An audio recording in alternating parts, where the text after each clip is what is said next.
و دعوت میکنم از برادر گرامی معین الدین سعیدی، نماینده محترم چابهار، نیکشهر، کنارک و قصرقند که نطق 7 دقیقه خودشون رو ایراد بفرمایید. بنده نماینده مردم دشتیاری هم هستم. نام زیبای دشتیاری را از قلم نیندازید. بسم رب الشهداء و الصدیقین. گرامی باد یاد آنانی که رفتند تا اسلام و ایران بماند، بالاخص سردار دلها حاج قاسم سلیمانی.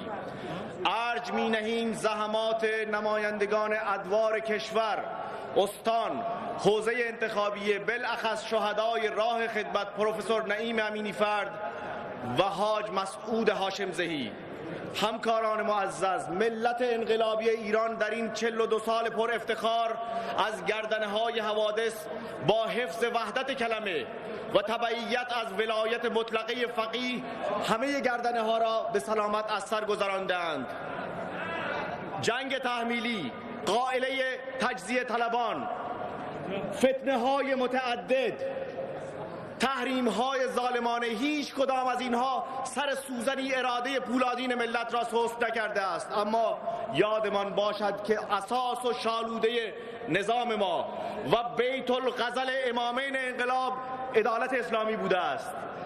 اگر فلان مسئول ملت را دعوت به لنگ بستن و نان خشک خوردن کرد، اما فرزندانش شروع به برج سازی کردند، اگر آلونک محقر آن پیرزن را در رمین و کمب و مرادآباد و میرآباد حاشیه چابهار خراب کردیم، اما کاری به کاخ غیرقانونی دختر وزیر نداشتیم، اگر آن جوان ریمدانی و باوکلاتی را که از فرط استیصال و برای گذران زندگی مجبور به سوخت بریست با تیغ تیز قانون مواجه کردیم، اما در برابر مافیای سوخت مرتبط با رانت دولتی سکوت کردیم، اگر در یک استان کشور به فاصله 300 کیلومتر 6 بیمارستان تامین اجتماعی داشتیم، اما بیمار کنارکی و چابهاری برای رسیدن به نزدیکترین بیمارستان تامین اجتماعی 800 کیلومتر طی کند، اگر اعتبارات بهسازی یک خیابان در تهران با سرجم اعتبارات فاضلاب شهرهای چابهار، کنارک، نیکشهر، قصرقند و نگوهر در طول 30 سال برابر باشد، اگر حقوق معلمین خرید خدمات این مظلومین 1/30 فلان حقوق بگیر نجومی باشد، اگر رئیس جمهور ما در دوش روزانه خود 250 لیتر آب مصرف کرد، اما برای آن پیرمرد دشتیاری نتوانستیم برای همه مصارفش 15 لیتر فراهم کنیم، اگر ما نمایندگان ملت هر روز توییت کردیم اما توییتر برای مردم فیلتر باشد، اگر نهیب ما بر آن دخترکی که روسریش اندکی عقب افتاده از فریاد ما بر آن آقازاده اختلاسگر بلندتر باشد، بدانید و آگاه باشید که مسیر عدالت را اشتباه نمودیم و از معنویات حضرت روح الله و مقام معظم رهبری فاصله گرفته ایم. پیشانی ارز داغ گناهی شود سیاه، بهتر ز داغ مهر نماز از سر ریا. نام خدا نبردن از آن به که زیر لب بهر فریب خلق بگویی خدا خدا. اساره فضائل ملت، من از سیستان و بلوچستان می آیم. گوشه گوشه‌اش سرشار از خدمات نظام جمهوری اسلامی، اما عمق محرومیت ها بسیار. سرزمین گنج پنهان و تنگه احد نظام مقدس جمهوری اسلامی به تعبیر رهبر. کودکان سرزمین من تشنه‌اند. آقای وزارت نیرو، گوش اگر گوش تو و ناله اگر ناله من، آنچه البته به جایی نرسد فریاد است. یک وجب از حوزه انتخابی بنده به شبکه گازرسانی متصل نیست. بیش از 90% آن پهنه ملی شده است، از قنوات نیکشهر گرفته تا باغات قصرقند و اورکی و زرآباد، از دیمزارهای باهو، دشتیاری و وجنام و کوچو گرفته تا مزارع گرمبیت و کاروان. حضرت آیت الله رئیسی، شما داد این مردم را، شما حق این مردم را استیفا کنید.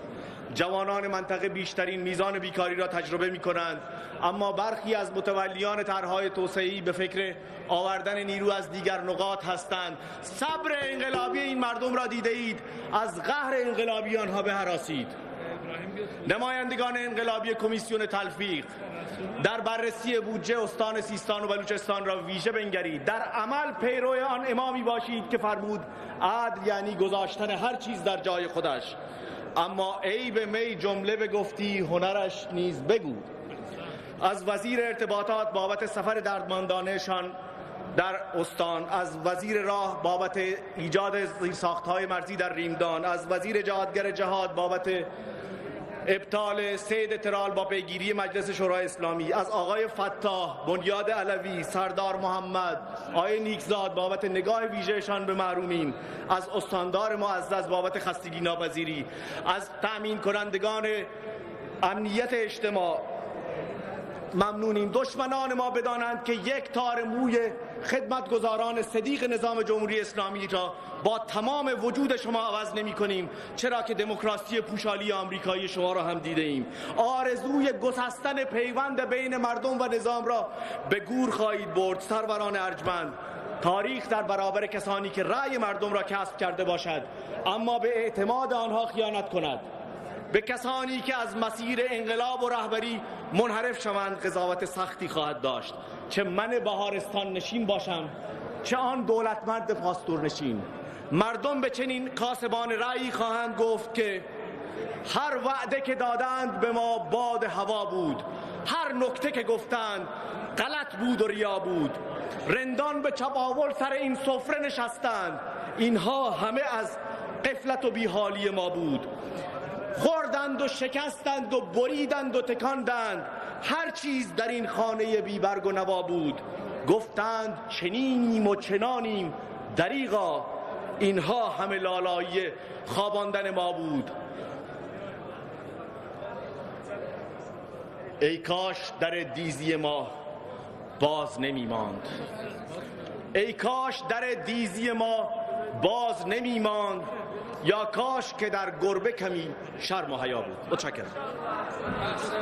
تشکر میکنم از برادر گرامی معین الدین سعیدی، نماینده محترم چابهار، نیکشهر، کنارک، قصرقند و دشتیاری، و دعوت میکنم از برادر گرامی محمد علیپور، نماینده محترم ماکود، شالدوران، پلدشت و شد که نطق 5 دقیقه خودشون رو ایراد بفرمایید.